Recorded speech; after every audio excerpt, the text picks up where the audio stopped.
प्रभु परमेश्वर के मीठे और मधुर नाम में फिर से आप सभी दर्शकों का, सभी भक्तजनों का हम क्रिस्ती मंडली चर्च और आत्मिक यात्रा विद रेवरेंड सुधीर चौहान के इस वीडियो में स्वागत करते हैं। पिछले लॉकडाउन के समय में और लगातार पिछले 2 सालों से हम इस चैनल के द्वारा, यूट्यूब के चैनल के द्वारा आप सभी की भेंट लेते आ रहे हैं और प्रयास यही है कि प्रभु का वचन जो मुझे प्राप्त हुआ है, हम सबको प्राप्त हुआ, वो आपस में हम शेयर करें, जिससे कि आने वाले दिनों में प्रभु की इच्छा, योजना हमारे जीवन में क्या है वो पूर्ण होते रहे। आज हम फिर से यही विचार लेकर यहाँ पर आए हैं और यही विषय लेकर आपके लिए हम प्रस्तुत हुए कि you are the anointed for service.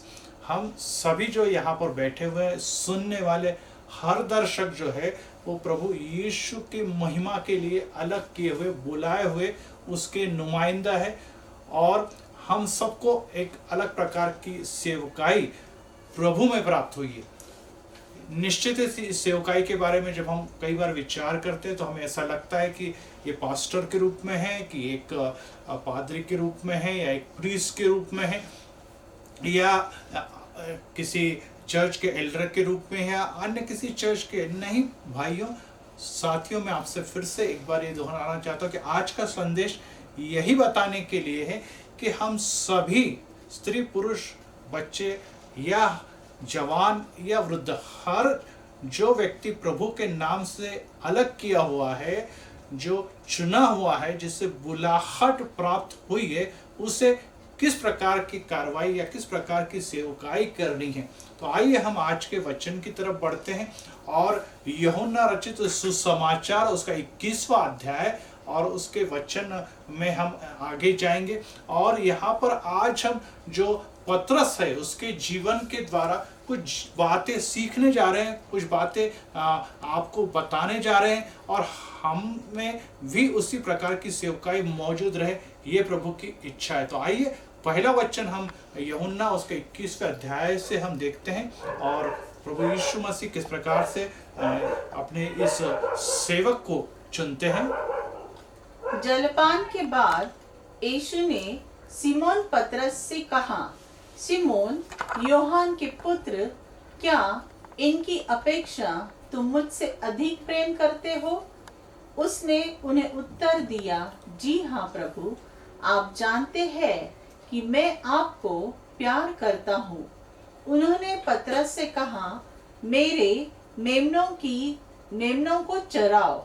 यीशु ने दूसरी बार उससे कहा, सिमोन यूहन्ना के पुत्र, क्या तुम मुझसे प्रेम करते हो? उसने उत्तर दिया, जी हाँ प्रभु, आप जानते हैं कि मैं आपको प्यार करता हूँ। उन्होंने पतरस से कहा, मेरी भेड़ों को रखवाली करो। जी हाँ, आज फिर से प्रभु परमेश्वर हमारे प्रेम, हमारे प्रभु के लिए हमारे जीवन में कौन सी भावनाएं भरी हुई है, इस बारे में फिर से हमें कुछ प्रश्न पूछने जा रहा है और इस प्रश्न के उत्तर में ही हमारी सेवकाई, हमारे जो अनॉइंटेड है वो छुपा हुआ है। और जिस प्रकार से पतरस से उसने कहा, उसी प्रकार से आज आपसे और हमसे यही कहना चाहते हैं, यही प्रभु यीशु मसीह पूछ रहे हैं कि आप इन लोगों के मुकाबले मुझसे अधिक प्रेम करते हैं क्या?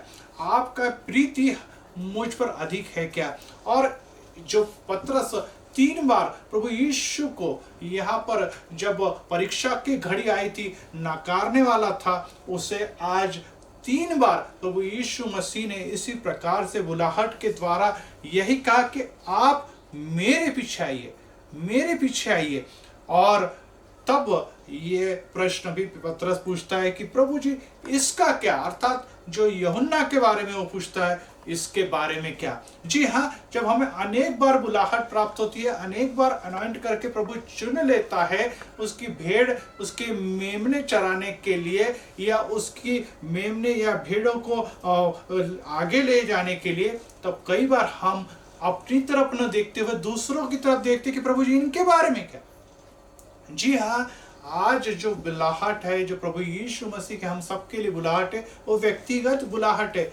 आप कहेंगे कि हम चर्च में काम करते हैं, मिनिस्ट्री है हमारी, आप कहेंगे कि हम लोग हमारे समूह में एक संस्था में काम करते हैं, तो फिर हमारी कैसे? जी हाँ भाई और बहनों, जान लेना आवश्यक है कि प्रभु या हम सबका उद्धार ये वैयक्तिक है, इंडिविजुअल है। उसी प्रकार से बुलाहट भी इंडिविजुअल है, और उसी प्रकार से उस न्यायस्थान के सामने हमें खड़े रहने के बाद अपना व्यक्तिगत उत्तर देना है, अपने कार्यों का हिसाब किताब लेखा जोखा वैयक्तिक तौर पर प्रभु के सामने रखना है। और इसीलिए बुलाहट भी हमारी वैयक्तिक है। प्रभु कहता है कि इन लोगों से अधिक आपका प्रेम है, तो इन लोगों को चराने की जिम्मेदारी, इन लोगों को आगे बढ़ाने की जिम्मेदारी, इन लोगों की का अगुआ बनकर आगे ले जाने के लिए मैंने आपको चुना है पतरस।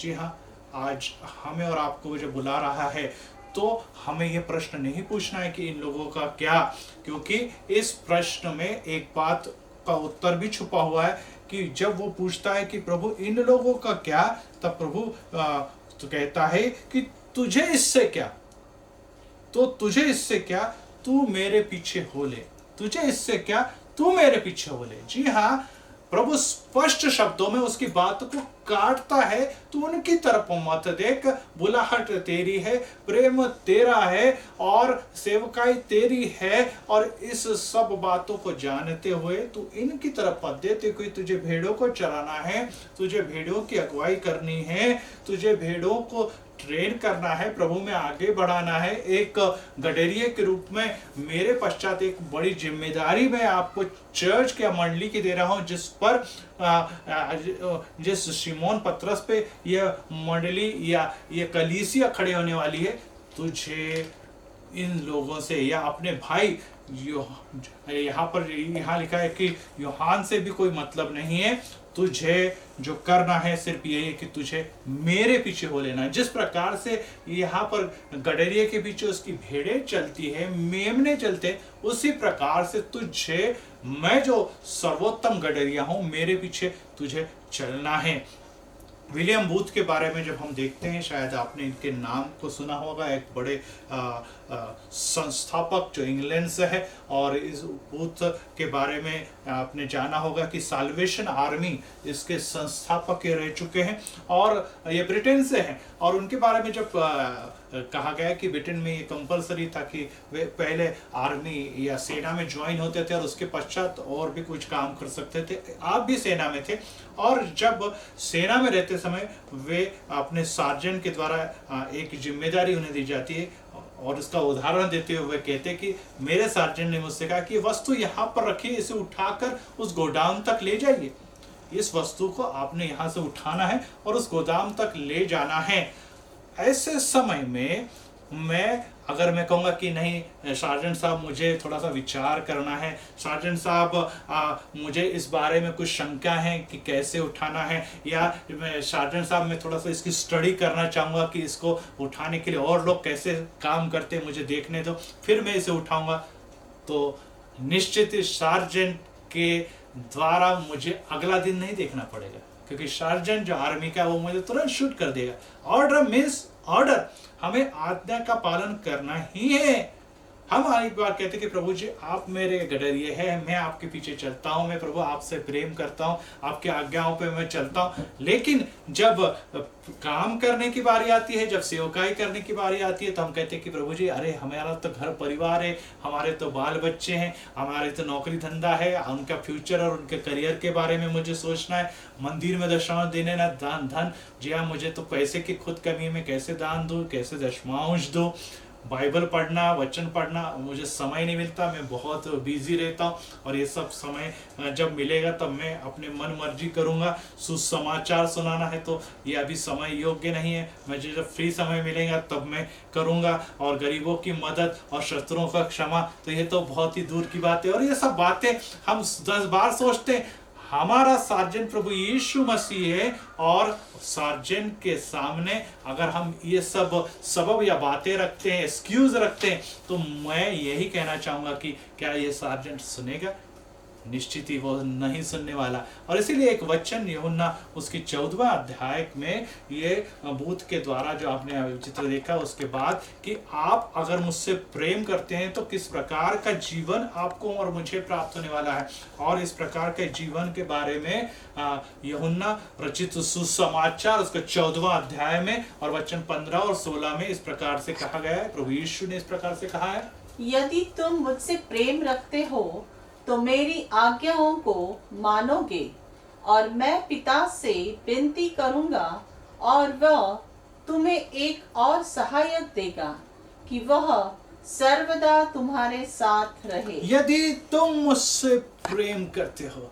जी हाँ, आप जो हम हैं अगर प्रभु यीशु मसीह पे प्रेम करते तो वो आप मेरे आज्ञाओं को मतलब प्रभु यीशु के आज्ञाओं को मानोगे और फिर आगे की सेवकाई है। जी हाँ, हमें यहाँ पर सबसे बड़ी है कि प्रगटीकरण, प्रेम का प्रगटीकरण हमारा प्रकाशित जो है वो इस प्रकार से है कि जो प्रेम करता है वो आज्ञाओं का पालन करता है। प्रभु जो कहता है वो बातें सुनता है, और जो आज्ञाओं का पालन करता है और जो प्रभु की बातें सुनता है वही उसका शिष्य कहलाता है। और जो शिष्य कहलाता है उससे शक्ति सामर्थ्य देने के लिए एक पवित्र आत्मा जो खुदा है वो हमारे साथ रखा जाता है, और वो हरदम हमारे साथ बना रहे। ये प्रभु का आश्वासन ही नहीं बल्कि प्रभु की गारंटी है। तो जी हाँ भाइयों, फिर से हम ये कहना चाहिए, बहनों यही कहना चाहूंगा कि हमारा आज्ञा पालन है और जो शिष्य में बना होना चाहिए उसके कुछ कसौटियां हैं, उसकी कुछ टेस्ट है। और उसमें हम देखते हैं कि उसमें सबसे पहली बात है कि सार्जेंट जिस प्रकार के डर से उसके अंडर में काम करने वाले सैनिक काम करते हैं, वैसे हमारे मन में डर और खौफ होना नहीं चाहिए।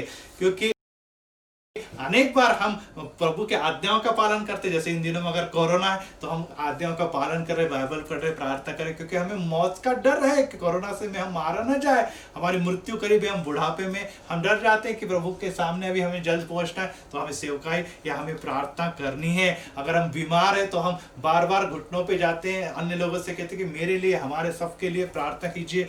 हम नुकसान में हैं और तो भी हम कहते हैं कि अरे इस नुकसान से बचाने के लिए मेरी कौन मदद करेगा, प्रभु जी आप मुझे सहायता कीजिए।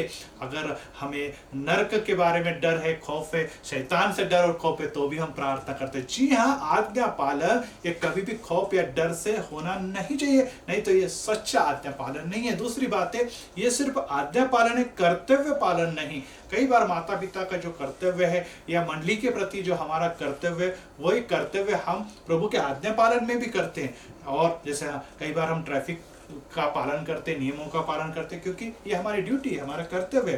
कई बार हम इस लॉकडाउन में अपने घरों में बढ़े क्योंकि हम जानते कि हमारी ड्यूटी है, अगर हम इसमें बने रहेंगे तो हमारी और अन्य लोगों की भी सुरक्षा है। लेकिन सिर्फ कर्तव्य पालन है, इसलिए हमें आज्ञा पालन नहीं करना। पर तो करना कैसा आज्ञा पालन?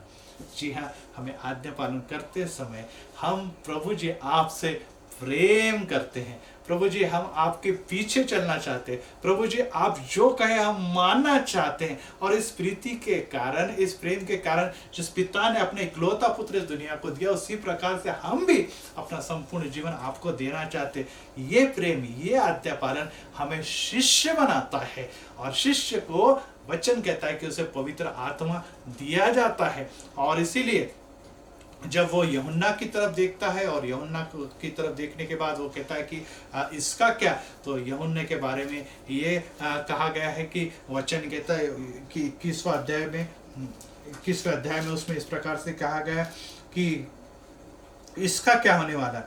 तो वो जो यूहन्ना जिससे प्रभु यीशु बहुत प्रेम करते थे, उनके बारे में कहा कि इसका क्या हाल होगा, यदि मैं चाहूँ तो वो यहाँ ठहरा रहे तो ऐसा ही बना रहेगा। लेकिन तेरे बारे में मैं ये कहता हूँ पतरस कि तू जवान था, अपनी कंबर बांधकर जहाँ था वहाँ फिरता था, परंतु अब तू बूढ़ा होगा तो अपने हाथ फैलाएगा और दूसरी तेरी कंबर बांधकर तू न चाहेगा वहाँ तुझे ले जाएगा। अर्थात यीशु मसीह ने पतरस के मृत्यु के बारे में ये कहा है। जी हाँ, कि आपकी मृत्यु कैसे होने वाली है।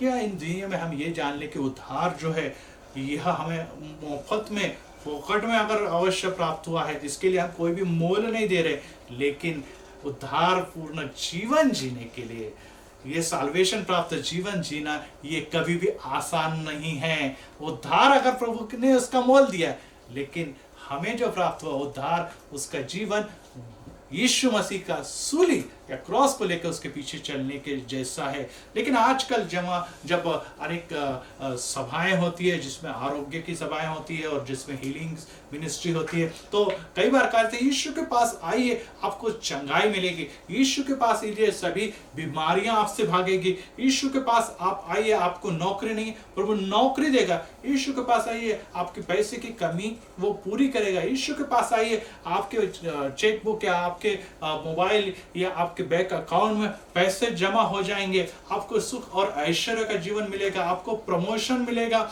शैतान का कोई भी डर और खौफ है वो सभी को प्रभु यीशु मार भगाएगा। जी हाँ, ये सभी इच्छाएं जो है वो दैहिक इच्छाएं निश्चित ही प्रभु इसको पूरा करने वाला है। लेकिन प्रभु पहले ये कहता है कि मेरे धार्मिकता के लिए, मेरे वचनों में बढ़ने के लिए, मेरे सात्विक जीवन में प्रथम आप जिए, फिर आपको ये दुनियादारी की सभी जो नश्वर बातें वो भी मैं देने वाला हूँ।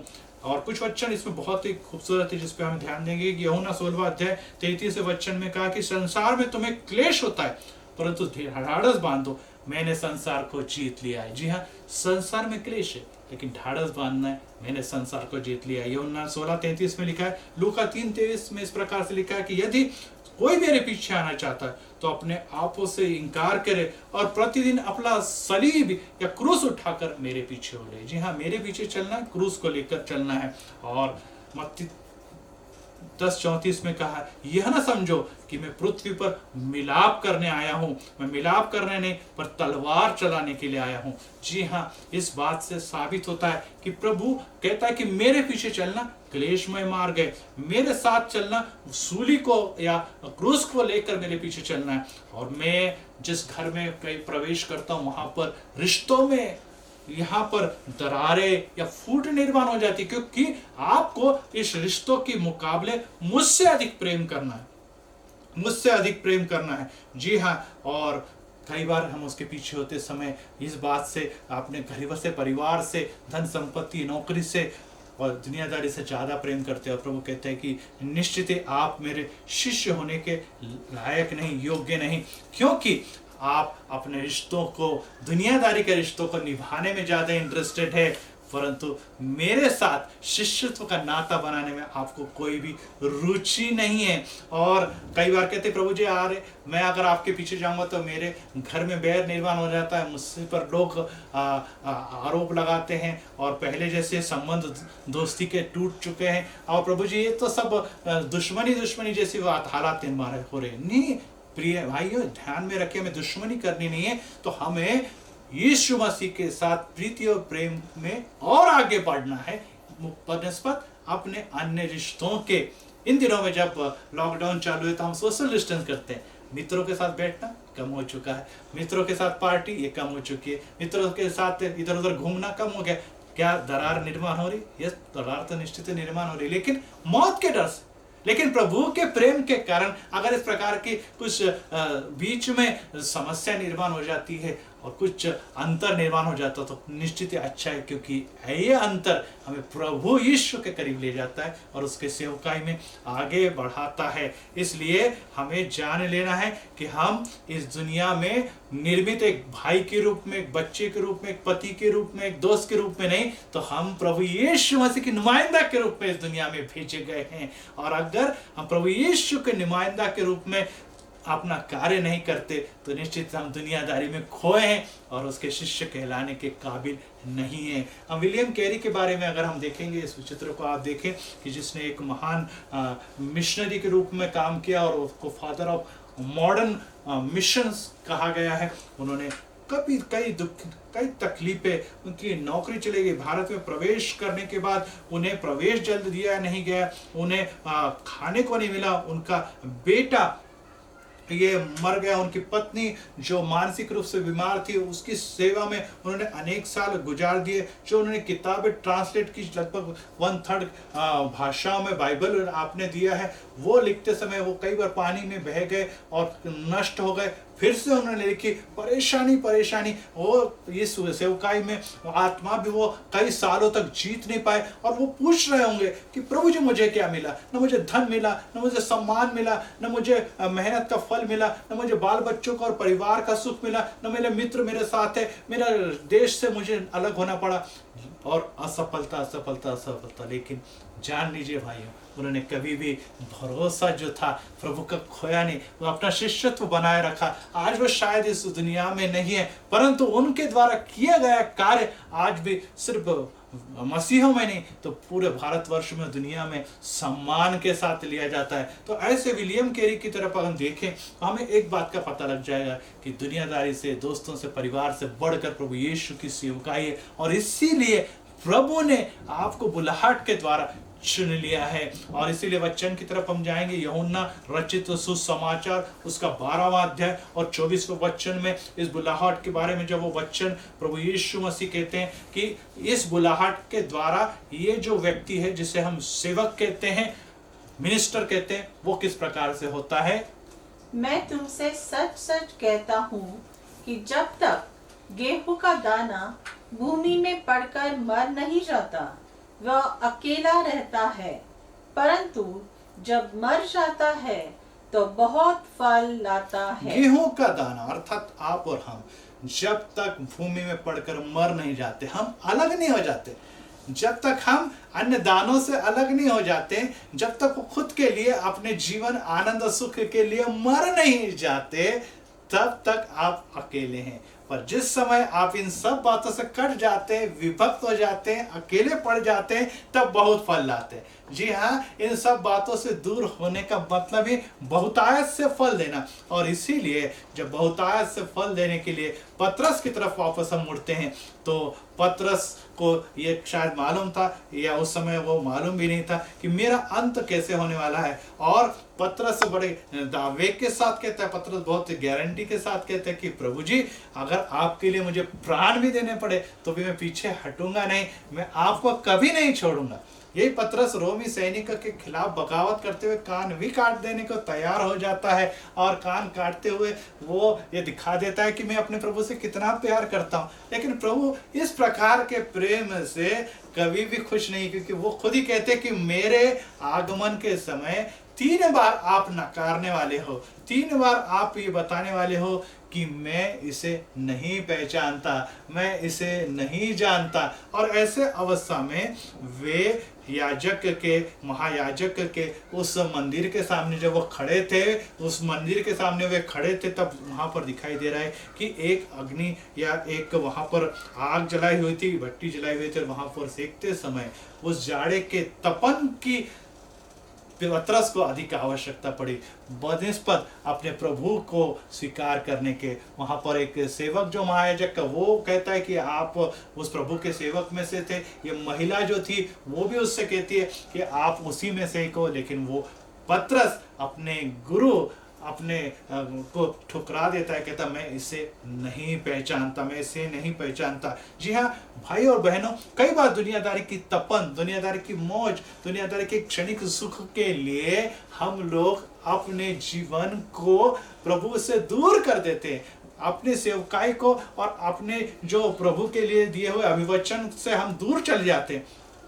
शायद उसके द्वारा पतरस का कुछ समय के लिए जीवन बच गया हो, लेकिन आत्मा गंवा देने की नौबत आ पड़ी होगी।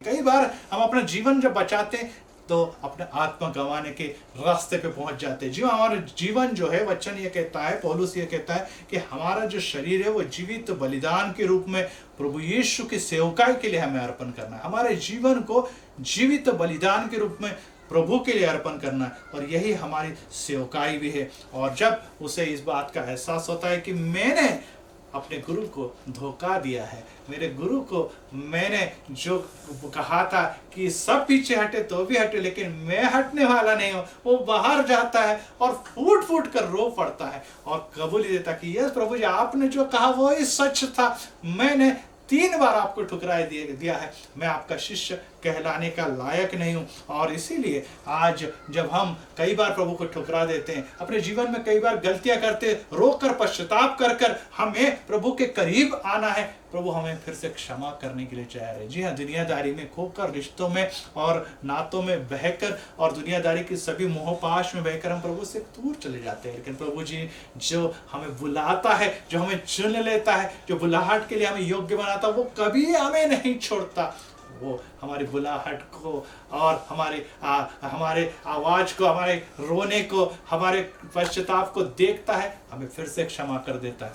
कई बार हम तुलना करते समय फिर से यूहन्ना की तरफ जाते हैं कि यूहन्ना की तरफ देखकर शुरू में जब पतरस कहता है कि इसका क्या, प्रभु जी कहता है कि उसकी तरफ मत देख, इसे तुझसे क्या, तुझे इससे क्या, तू मेरे पीछे हो ले।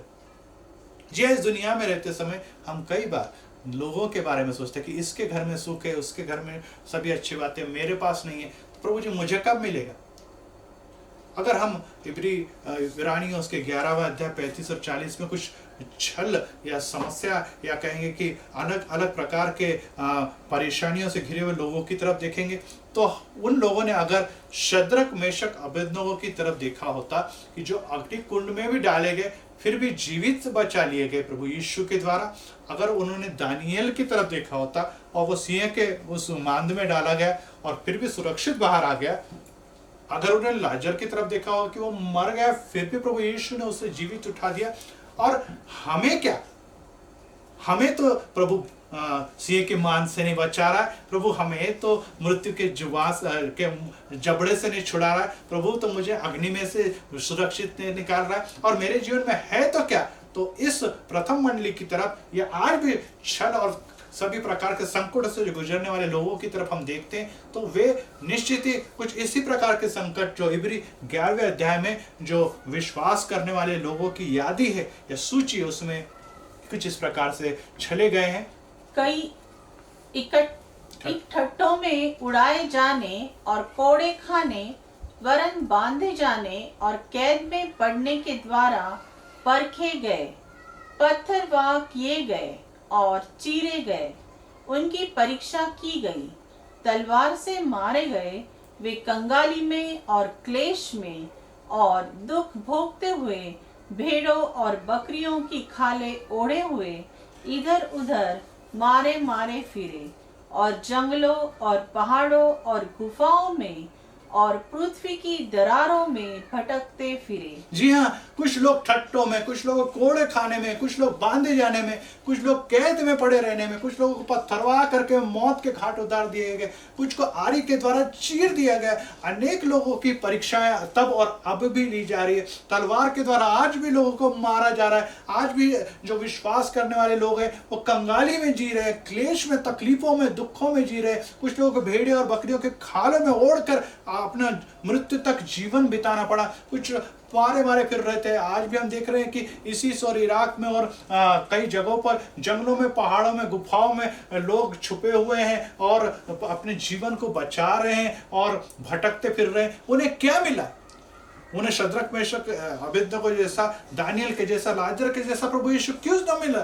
क्या ऐसी बातें थी? और आगे इस प्रकार से कहा गया है, संसार उनके योग्य न था और विश्वास ही के द्वारा इन सब के विषय में अच्छी गवाही दी गई, तो भी उन्हें प्रतिज्ञा की हुई वस्तु न मिली। जी हाँ, इस दुनिया में मैं आपके साथ हूं तो दुनिया की सभी अच्छी बातें आपको देने वाला हूं, दुनिया की सभी लाभ की बातें भी आपको मिलेगी, लेकिन ये आज गवाही वो दे नहीं पाए। वो तकलीफ, दुख, क्लेश, मृत्यु, छल, इन्हीं से गुजरते रहे। और जो परमेश्वर ने अच्छी बातों की, दुनिया की उत्तम बातों की प्रतिज्ञा की, वो उनका लाभ उन्हें न मिला। और अगर वे इन सब बातों की तुलना करके जीवन जीते तो निश्चित इन सब तकलीफों से वो भाग जाते और प्रभु की सेवकाई करने में, प्रभु के अनॉइंटेड करके बुलाहट के लिए वो कभी भी आगे न बढ़ते। प्रभु के लिए अपनी जान और अपने जीवन को वो कुर्बान कभी भी नहीं करते, परंतु उनके मन में द्वेष नहीं था और उसके परिणाम स्वरूप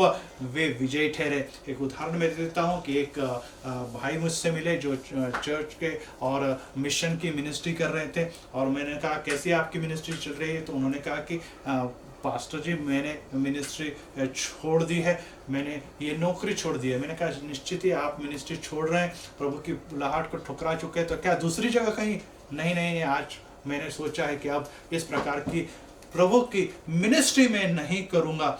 और मैंने कहा भाई क्या बात है कि पैसे की कुछ कमी है क्या, या कुछ आपको नहीं। उन्होंने कहा ऐसी कोई बात नहीं, मैं खा पी कर सुख था। लेकिन क्या हो रहा है कि अन्य लोगों के तरफ मैं देखता हूँ, मेरे साथियों की तरफ देखता हूँ, अन्य मिनिस्ट्री के लोगों की तरफ देखता हूँ, तो मुझे ऐसा दिखाई देता है कि उन्हें अच्छा पैकेज मिला हुआ है, उनको गाड़ियाँ हैं, उनके पास अच्छे घर हैं, और वे अपने बाल बच्चों के साथ शहरों में रह रहे हैं, बड़ी चर्च में सेवकाई कर रहे हैं। मुझे गांव में खेड़े में रख दिया गया है, और उनका लिविंग स्टैंडर्ड अच्छा है। देखिए मैं गांव में किस प्रकार से रह रहा हूं, और उनकी सेवकाई निरंतर आगे बढ़ रही है। मैं थोड़े से छोटे से चर्च में सेवकाई कर रहा हूं, और मुझे भी हक है कि मैं अच्छा पैकेज और अच्छी सब बातें प्राप्त करूं। मैंने उससे कहा कि भाई आप सोचिए कि आप किसकी सेवा कर रहे हैं? आप चर्च की सेवा कर रहे हैं, आप संस्था की सेवा कर रहे हैं, आप मिशन की सेवा कर रहे हैं, तो प्रभु यीशु की सेवा कर रहे हैं। अगर आपके साथ प्रभु यीशु है तो दुनिया के हर अच्छी बातें आपके साथ है। भले ही जो आप बातें ऊपर आप जिक्र कर रहे हो वो आपके पास न हो, लेकिन अगर प्रभु आपके साथ है तो सभी उत्तम दुनियादारी की बातें आपके साथ भी है।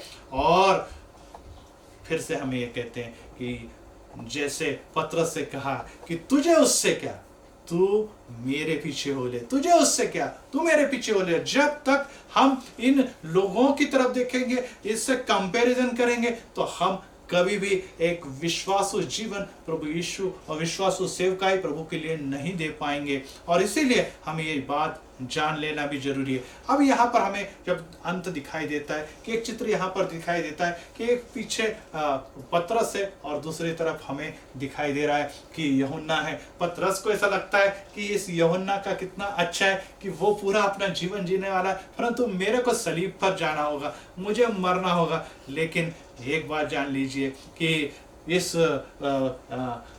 यूहन्ना ने अपना जीवन अंत जो है वो पतमोस टापू के ऊपर बिताया, कि निर्वासी जीवन के रूप में उसने जीवन जिला, और बड़ी कठिनाइयों से, बड़े तकलीफों से होकर, जहाँ पे खाने की कोई बातें नहीं थी, कुछ बातें मौजूद नहीं थी, और फिर भी उसने उस आगे फपोले सहन करने वाली तकलीफों में रहते हुए भी उसने अपना जीवन व्यतीत किया। और प्रकटीकरण प्रकाशित वाक्य पुस्तक उसने हमें दी हुई है। जी हाँ, हम जान लीजिए कि प्रभु यीशु के लिए मरना सरल है।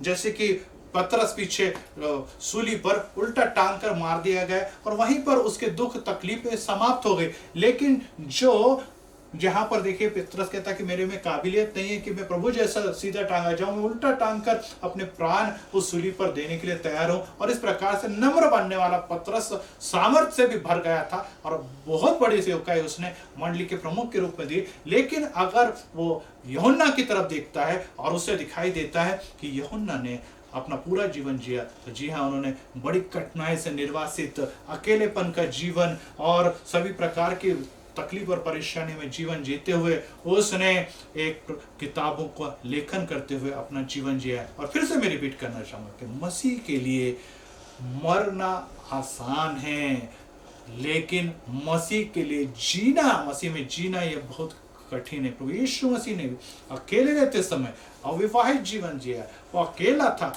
उसको सिर टेकने के लिए या उसके रहने के लिए कोई जगह मौजूद नहीं थे। उसके परिवार के लोग भी उससे दूर हो गए और वो उसे नहीं मानते थे। उसके भक्त लोगों की, शिष्यों की वहां पर बहुत भीड़ जमा होती थी, लेकिन वो वचन सुनने के लिए और सब प्रार्थना करवाने के लिए और चंगाई के लिए एकत्रित होते थे। और प्रभु से उनका और ज्यादा कोई सलीका न था। और साथ में जो शिष्य थे वे भी उसके साथ रहे, लेकिन समय आने पर वे भी भाग खड़े होते हैं। और गरज जब आवश्यकता थी, जब हमें दिखाई देता है, जब आवश्यकता के समय हमें दिखाई देता है कि पतरस, याकूब, यूहन्ना देखिए वे सो जाते हैं और प्रभु की साथ उस गेत्सेमनी बाग में नहीं दे पाते हैं। जी हाँ, ऐसे समय में भी जब उसके ऊपर पाप लादे जाते हैं परमेश्वर के द्वारा, हम सब दुनिया के, तब हमें ये देखने को मिलता है कि परमेश्वर पिता ने भी उसका त्याग कर दिया।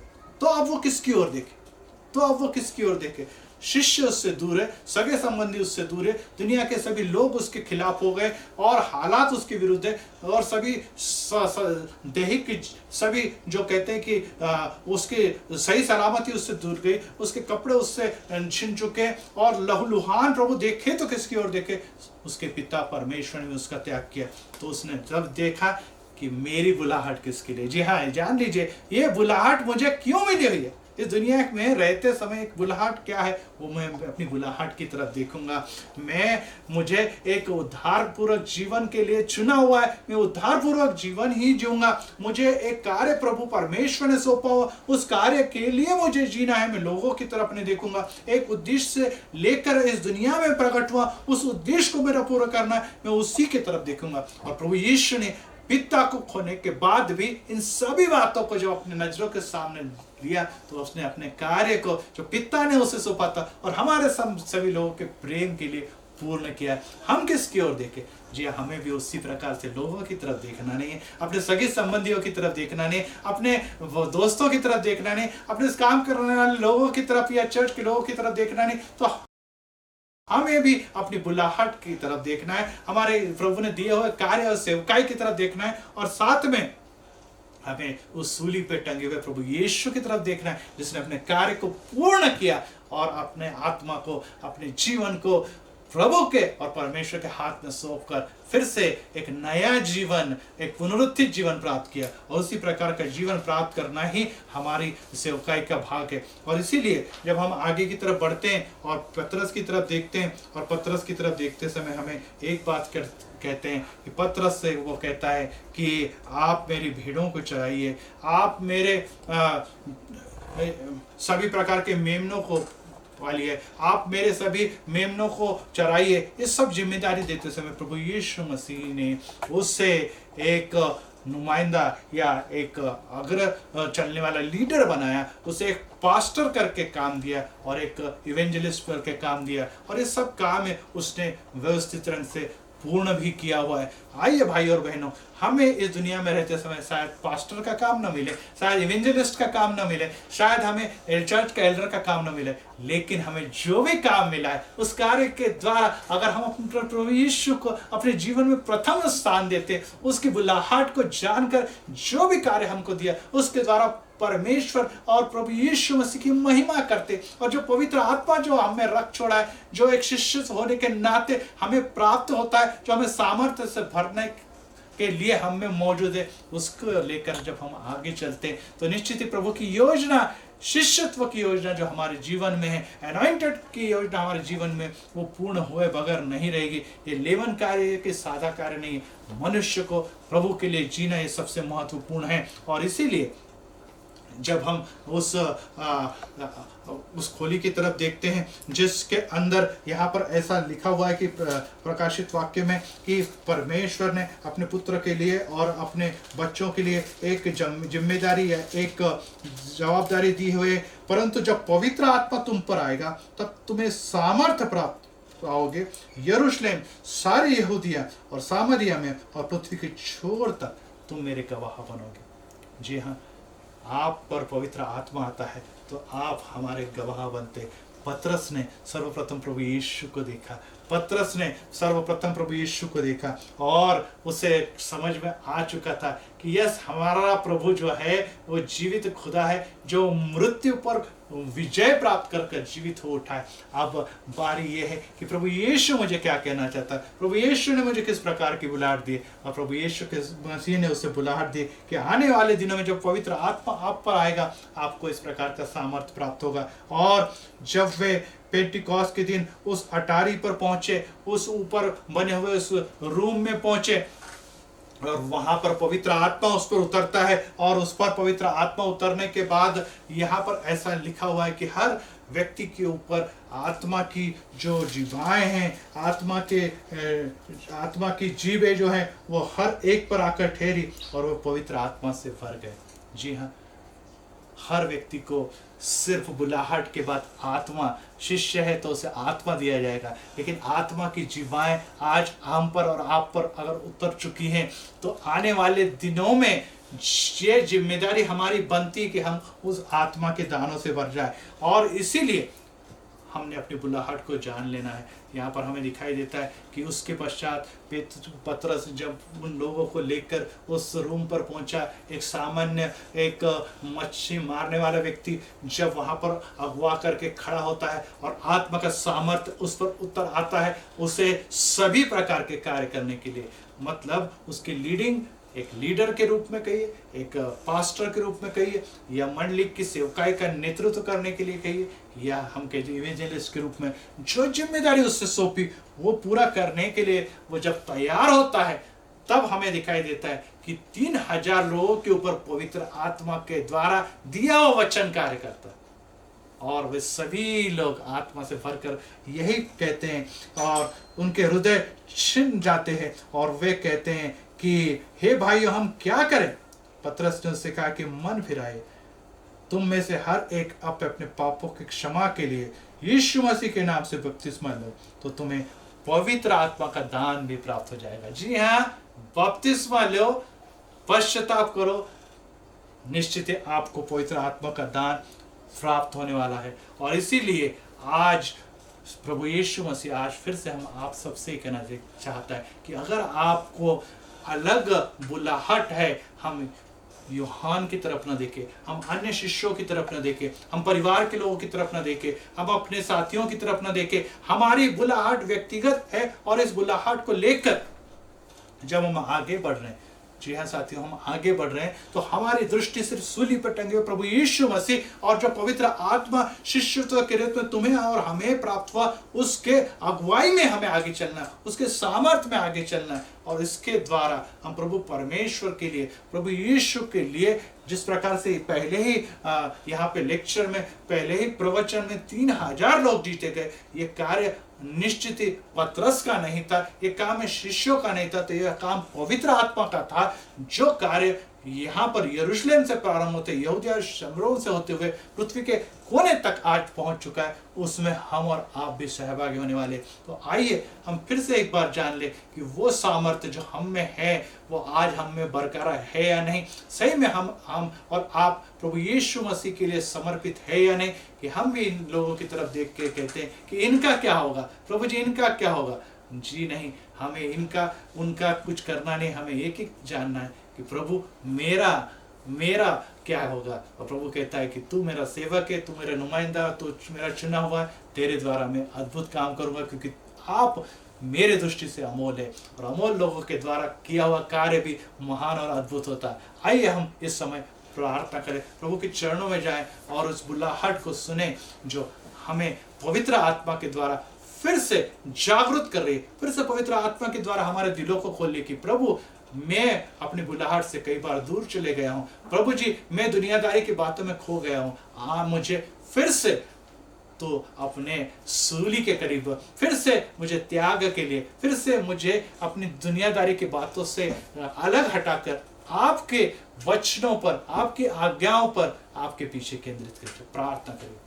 प्रभु जी हम धन्यवाद देते हैं क्योंकि आज के सुंदर समय में आज से फिर से हमें आपने एक नई अनॉइंट, फिर से एक बार नई बुलाहट, फिर से नए से आपने हमें शिष्य होने की एहसास जगा दिया। प्रभु जी हम इस दुनिया में जी रहे हैं एक चर्च के सदस्य के रूप में, एक मसीह के रूप में, परंतु प्रभु आपकी इच्छा है कि हम आपके शिष्य के रूप में जिए हो। ये सब ये शिष्य के रूप में जीने के लिए हमें आपके भयों में चलना है, डर और खौफ में नहीं चलना है। हमें प्रभु जी आपके पीछे चलते हुए कर्तव्य पालन, सिर्फ बाइबल पढ़ने वाला, चर्च जाने वाला और आने जाने वाला व्यक्ति नहीं, तो हमें आपके प्रेम में बढ़ने वाला है। क्योंकि जिस प्रकार से पत्रस से आपने कहा कि आप इन सबसे ज्यादा मुझे प्रेम करते हैं, तब मैं आपको चराने की जिम्मेदारी, भेड़ों की अगुवाई करने की जिम्मेदारी, इन सभी लोगों को सुरक्षित रखने की जिम्मेदारी देने वाला हूं।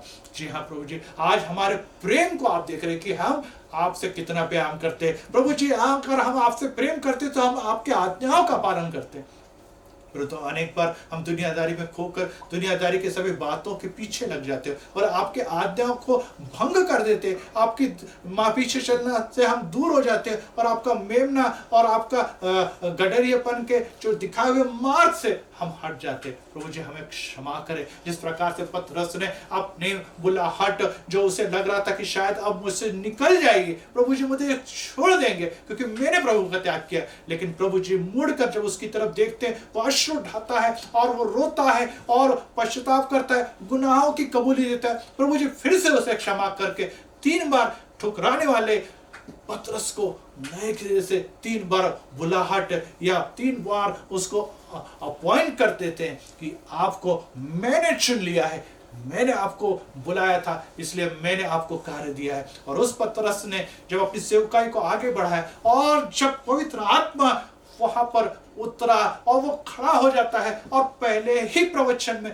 3000 लोग बपतिस्मा लेते और पवित्र आत्मा के सामर्थ्य बढ़ जाते हैं। और फिर इस मंडली की जो प्रारंभ है वो कभी नहीं रुकता। आज दुनिया के सिरे तक, एक सिरे से दूसरे सिरे तक मंडलियों की स्थापना की गई और उसका कारण यही था कि पेंटिकॉस्ट के दिन जो सामर्थ्य उतरा है, उस सामर्थ्य का कार्य जो है वो अब भी रुका नहीं है। उस सामर्थ्य को हम अपनाने के लिए फिर से आपसे ये विनती करते हैं कि प्रभु जी आपका शिष्य, आपका दास हमें बनाइए, आपके प्रीति और प्रेम में हमें चलाइए, जिससे कि हम भी उस सामर्थ्य से, पवित्र आत्मा जो हम में रख छोड़ा है उसके सामर्थ्य से भर जाएं, उससे फिर से हम जल उठें, हम उससे निश्चित एक बार फिर से उत्तेजित हो चुके और प्रभु यीशु आपके सूर्य की तरफ देखते हुए, दुख आए, तकलीफ आए, परेशानियां आए, हम दुनियादारी की तरफ न देखते हुए सूर्य पर देखें और उन लोगों की तरफ देखें जिन्होंने आपके लिए दुख तकलीफें सहन की, परंतु फिर से मुड़ के अन्य लोगों की तरफ देखा नहीं। आज फिर से हम हल पर हाथ लगा के पीछे देखने वाले नहीं, तो सूर्य की तरफ देखते हुए निरंतर प्रभु आपकी इच्छाएं, आपकी योजनाएं, आपकी जो हमारे संदर्भ में जो बुलाहट है उसको ध्यान में रखते हुए अगर जीवन जिए तो हम भी एक महान आत्मा जीतने वाले लोग बनने वाले। और इसीलिए आपने हमें जो बुलाहट दी है, जो आपने हमें अनॉइंट किया है, उसके लिए हम धन्यवाद देते हैं। आज फिर से इस सभी तकलीफों में, दुख में, बीमारियों में, परेशानियों में घिरे हुए लोगों के लिए हम प्रार्थना करते हैं प्रभु जी, आप यावे राफा है, आप यावे शालोम है, आप यावे नीशिया है और आप हम पर प्रेम करते हैं। आज फिर से हमारे दुख तकलीफें हमसे दूर कीजिए और फिर से आपके मार्ग में चलने के लिए हमें प्रज्वलित कीजिए, हमें जागरूक कीजिए, हमें सामर्थ्य दीजिए। प्रभु यीशु आपने हमारी प्रार्थना सुनी, सुनने वाले हर जो लोग हैं उनके जीवन में आपने नए सिरे से कार्य के लिए आपको धन्यवाद देते। प्रभु यीशु मसीह के मीठे और मधुर नाम से मांगते हैं, सुनल ग्रहण कर, आमीन। प्रभु यीशु की कृपा, प्रभु पवित्र आत्मा की सहभागिता हर सुनने वाले दर्शक के साथ अभी और सदा सर्वकाल बनी रहे, आमीन आमीन।